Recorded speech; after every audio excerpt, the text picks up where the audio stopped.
Well, the main role, or the primary role of the Auditor General's office is to hold government to account for the spending of public funds, to make sure that they've been used appropriately, in line with laws, and that they have achieved or provided value for money. Basically, we're a safeguard, we're a public watchdog at the end of the day. We provide assurance that government has spent that money, that public money, which is derived through fees and charges, and that they have used that money appropriately, legally, and they have achieved the best value that they can from that in the provision of the services to the wider community.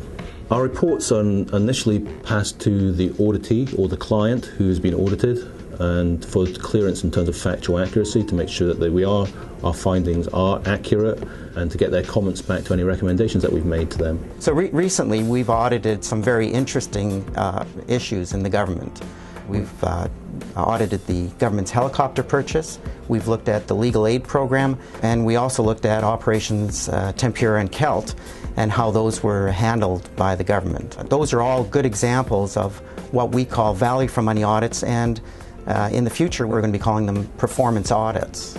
The role of the Auditor General Office is to do the investigation of the government accounts or value for money audits for specific projects on behalf of the Public Accounts Committee. The Auditor General Office therefore reports to the Public Accounts Committee, not to the media, not to the outside world.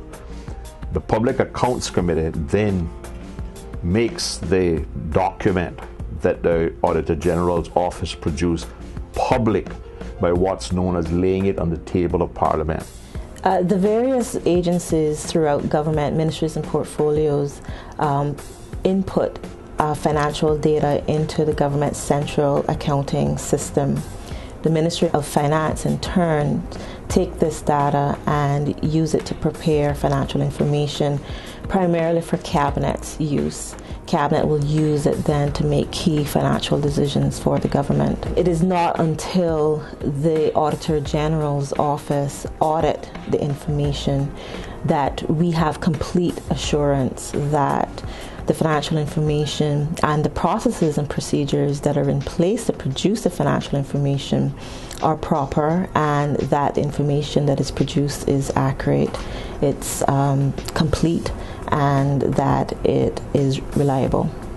Some of the more common questions that we're asked about the Office of the Auditor General and what we do, first of all, we were asked quite often, are we responsible for preparing financial statements? And of course, we're not responsible for preparing them, we're just responsible for auditing them. The government entities are responsible for preparing them. The next question that we're asked quite often is, who picks the audits that we do? And of course, again, we have a process, a very, very rigorous process for determining how we would select an audit topic for audit. And then the third one is, who audits the audit office?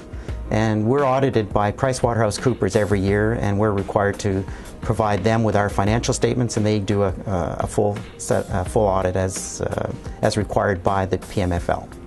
We have 16 auditors in the Office of the Auditor General. They're all professional accountants. They all have responsibilities for auditing the ministries and portfolios in the government as well. They all have responsibilities for several statutory authorities and government companies. They do the audits, and they're responsible for managing those audits and ensuring that the audits are done on a timely basis and in accordance with all our auditing methodology and standards that we're required to follow. It is very important that the Auditor General's office maintain its independence. He wants to ensure that any opinions, any judgments, any findings and recommendations are free of conflicts of interest, and that they are not influenced in any way.